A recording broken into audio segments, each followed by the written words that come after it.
Well, hello there. How are you? I am doing very, very well. Thank you very much. I hope you're doing well, in great spirits, healthy above all else. I hope you're having time to do some of your favorite things.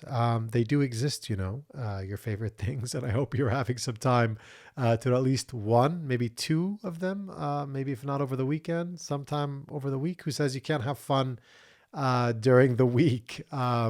Above all else, I want to say thank you so much for your messages, your acts of kindness, for those of you that have scheduled time with me, but most importantly, just for you investing your time with me here today.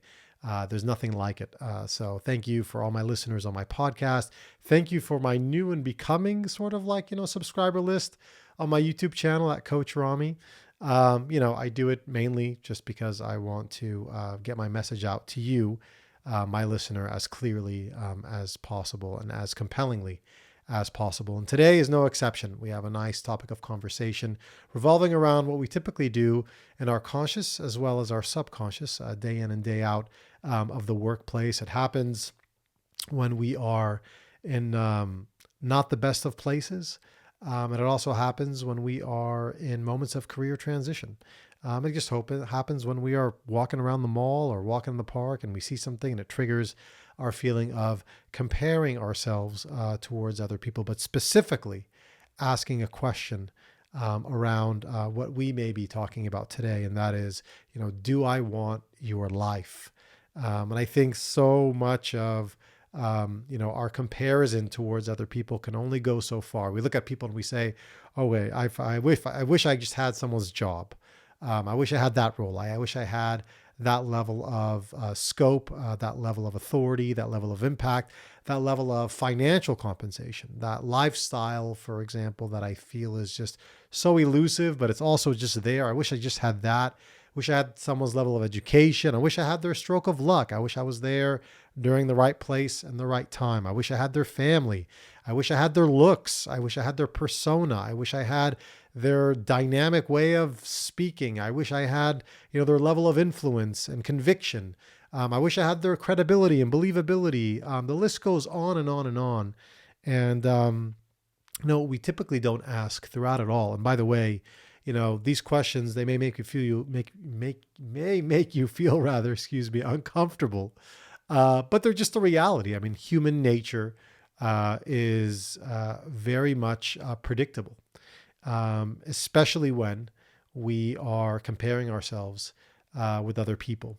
And, despite like my feelings on it, being that it takes away so much of our happiness and contentment, it makes us lose our ability to be here in the present when we're comparing ourselves with other people. We're constantly on the hustle. We're constantly on the go. But then when it's time for us to take a step back, it's a weekend, it's Friday afternoon, it's an early morning, a coffee date, whatever it is, we're unable to be fully present. And that's primarily because we're just focused so aggressively on the future. It's this assault on the future we continue to conduct. And especially when it relates to us comparing ourselves with so many other people, it becomes very, very challenging for us to focus and fixate on anything else that is quite productive. We may feel that we're actually productive, and the reality may be that we actually are, but so much more could be productive with us really focusing on this main question. Are you ready for it? Here it is. Do I want your life? Do I want your life? Do I really want your life? Do I look at your life and say, I want that life? Do I look at someone else's life and say, that life appeals to me. I want that life. And it may be for the same exact reasons that I mentioned earlier. But I think it's up to us to actually go a little bit deeper here and think of things in a much more productive way. And so when we're looking at somebody else's life and we're saying to ourselves, man, if I only had that amount of education, if I only had that level of likability, if I was taller, if I was fitter, if I had a stronger voice, if I was a man, if I was a woman, if I was a different race, if I was a different place in a different world, a different culture, at a different time, all this would have been different. It's very, very possible. It's very, very possible. Who am I to say that it wouldn't be? And who are you to say that it wouldn't be for yourself? But all I do know is, when we're looking at somebody else's life, a life that we aspire towards, that may not necessarily be a bad thing.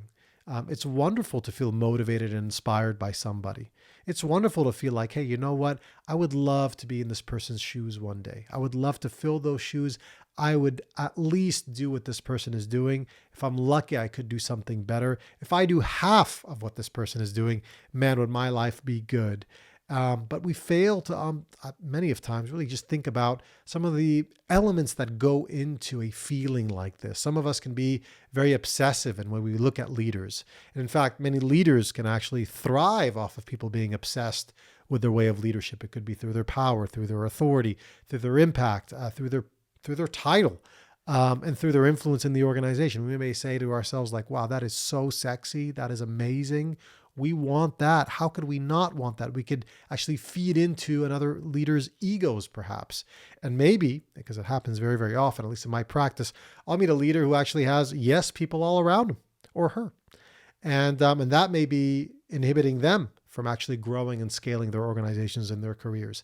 And in fact, the people that are actually surrounding them may not necessarily be the right people that should be around them. A lot of people hire because people like themselves. But oftentimes, great teams are built on very, very diverse amounts of opinions, experiences, different times of life, different circumstances they go into their respective roles. That's how really great teams are actually taken. That's how they take place. When we have people that are from the same sort of type, it's very, very difficult to get any real innovation or anything new but we may feel we're going in the right direction, but my, oh my, would we have more horizons and more possibilities if we were to actually hire for diversity. And so in our interactions with some of these people, we may say to ourselves like, man, you know what? I just wish I was like this person. I wish I had their life.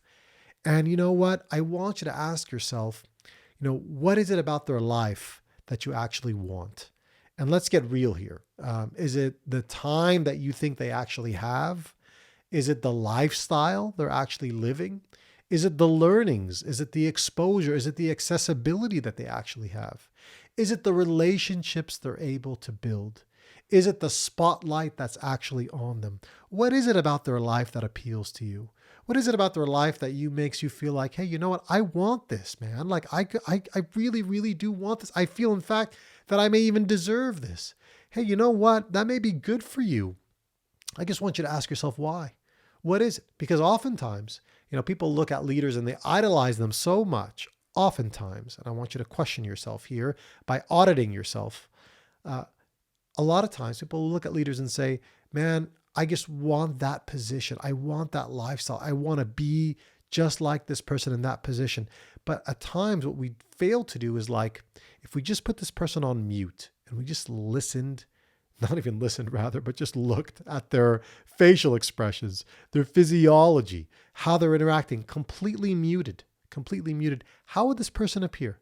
How would this person appear to you if you didn't even know this person? What would you think of this person? Would this be a person that you could say is likable? Would this be a person that you would say is quite personable in nature? Would this be a person that looks satisfied with their life direction, with what their career has provided for them? Would this be a person you'd like to befriend? Would this be a person you'd like to emulate? Would this be a person you'd like to work with? Would this be a person you'd like to work for? What kind of a person is this?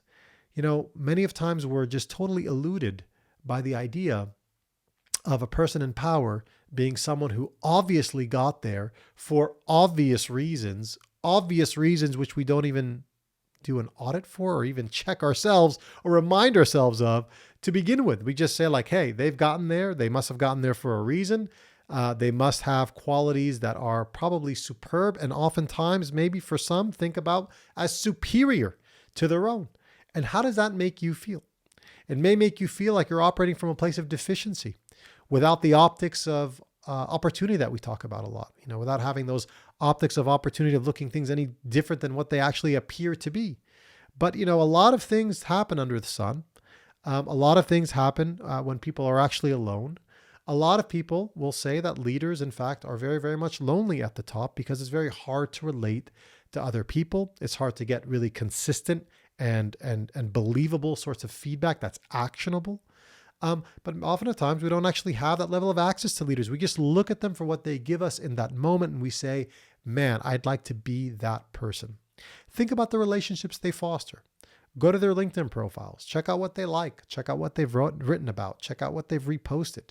Check out how they speak about their company's products and services. Check out what they attribute to their success. And if they don't have that, find out what they attribute to their success. Oftentimes, it could be just something enlightening for you to see, something that opens up your eyes to something different that you may have said to yourself when deciding that this was a leader you wanted to be like or have their lifestyle completely. And the reason why I'm mentioning this is because, when a lot of people's pockets are a little bit firmer than they were, just a few months back, when people are thinking about like, hey, is my job safe? When people are thinking about, hey, where do I go next for this role and opportunity that I never thought I'd have to be, seeking out after, but now I have absolutely no choice. There's a lot of questions and self-reflection these days.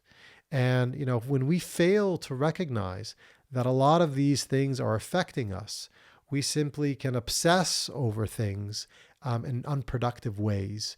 And we may look at leaders and say, like, they've got it all together, when in fact they may not have it all together. They may appear or may have to appear they have it all together. They're in a position of power. We can't get around that. But what I want you to do is, prior to you thinking, or at least for those of you that have actually thought about like, hey, this is a person I want to be more like, I'd like you to really audit what that person supplies and receives. What are they receiving? Are they receiving a bunch of emails every single day full of like complaints? Are they receiving notes of gratitude and appreciation for the most part? Are they meeting with executive leadership to define the strategy of the company or the organization? How are they measured? What does their success really look like? What does impact look like to a person like this? If you were to write their performance evaluation, what would that actually have to entail? And audit that, because when you do so, you'll realize like, hey, you know what? If I did in fact have this person's life, well, this is what I'm actually up against. It may not seem as rosy as it once was, or it may reaffirm your ability to just say like, geez, this is it. This is in fact the person I definitely want to have a similar life of. And so before you actually ask yourself about all these things that you wish you had, ask the profound question: do I want your life? Are you able to spend time with your family? Are you able to build and nourish relationships? I'll say this, very, very often in my practice, I'll get, fairly senior level executives that'll come and they'll just say, Rami, I've been doing this for quite a long time. And for whatever reason, external or internal, I have been forced to make my next career transition. And what has happened throughout that time, because they were on such hyperdrive and operating on all cylinders, what's happened during that time is that they've lost track of a lot of these relationships that got them to where they were in the first place. A lot of people left the company. They were still there. They didn't keep in touch with these people. They lost a lot of friends. They forgot to nourish a lot of relationships along the way. They missed out opportunities burning the midnight oil to turn in deliverables when they could have actually been out socializing at a fundraising event, at a philanthropic event, at any sort of networking event, building their social capital, their human capital. But instead, they were actually filled with a lot of late night obligations that were required of them in order to fulfill their role successfully. So there's two sides to this coin. There's two sorts of ways to look at a situation like this. One of optimism and one of course, a deficiency here. And so no person's life is perfect. That's for sure. Our lives are not perfect. That's for sure. But I want you to recognize the pluses in your life. If you're listening to this, chances are you're actually wired to invest more in your life. You want to invest in yourself. You want to understand a lot of concepts that you probably weren't able to surface yourself or take the space to surface yourself. You probably want to consider different alternatives to how you're conducting yourself in your career today. Whatever that actually is, this space that you actually have shouldn't be taken for granted. Use your time wisely, the limited time you have. When we're striving for our position, we often think that, we're going to get to a place where everything is going to be okay. As long as I get this role, as long as I up my paycheck, as long as I get this new title, if I get this new promotion, I get this new team, I get this new merger, this new customer, this new acquisition, this new product, this new service, this new product roadmap, this new plan, this new injection of capital. When I get that, that's when things will be great. And you know what? The joke's on us in that case. Oftentimes, at least in my experience, literally every single time, that's not the case. When they say more money, more problems, there's definitely more problems associated with that. The biggest one being, hey, I was working so hard to get to this point, and now that I've gotten here, I don't see these beautiful green valleys filled with, honeysuckled turnips, or whatever your favorite flower is. It's not like that. There's much more to it. And so what do I go? What do I do from here? Where do I go? Who do I talk to? Who do I see to make this all better? Who do I go to and try to recognize all this and do better? Oftentimes it's a coach. Oftentimes it's a mentor. Oftentimes it's a psychologist. Oftentimes it's someone you may have never met before, but someone you need to make an intervention of some sort. Because look, the reality is life is fragile. Life is short. You are precisely where you need to be. And I hope you believe that with conviction. I'm going to say this again. You are precisely where you need to be. Precisely where you need to be. And I hope you believe that with conviction. And rather than, broaden, so much of your thinking outside the box, think within and think of all the great things that make you content with where you are, with what you're doing, with the time you may have, with the learnings, with the relationships you're building, with all these new opportunities you may be seeking. Be deliberate, be intentional about those things. But when we fixate on people and we say, do I want that person's life? Look at all the elements that make up that life. Look at them objectively as if they were strangers completely and say, would I really want this person's life? Would I really want to be in this person's shoes? If yes, amazing. Try to emulate this person, try to learn from them, try to get close to their proximity. And if you think like, hey, you know what? It may not be this type of person. It may be someone with a better quality of life, someone who's probably done better building out relationships, or someone who's probably more likable, more personable. Be that change you want to see today. And imagine that you're going to achieve all that you set out to achieve. And I hope they're big, grandiose goals, and I believe you will achieve them. But if you believe you're going to achieve them primarily because there's a deficiency today in how you're living, well, then you're not living today. You're not maximizing your opportunities. Chances are you're not even present on these interview calls you may be taking. And you may be asking yourself, why? Why am I not so compelling? What the heck is going on with me? Where am I falling short here?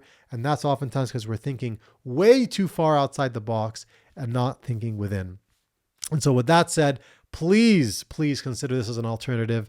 And remember, ask yourself, it's a great question. Do I want your life? Do you want your life? I bet you do. Deep down, I bet you do. I know you'll do something with it. I know there's plenty of opportunities out there for you. I believe in you. I hope you believe in yourself. Continue to operate with a level of conviction. Continue to find ways to add value more than anyone could possibly do so. Continue to find ways to say to yourself, look, I'm going to do this better than anyone else ever could, and I am the one to do so. It's me. And, if not you, then who? And if not now, then when? Thank you so much for attending another episode of The Working Ant. If you're enjoying this, please reach out. Let me know that you have. I'd love to hear from you. Outside of that, please take care of yourselves and one another, and I'll see you next week here on The Working Ant. Bye for now.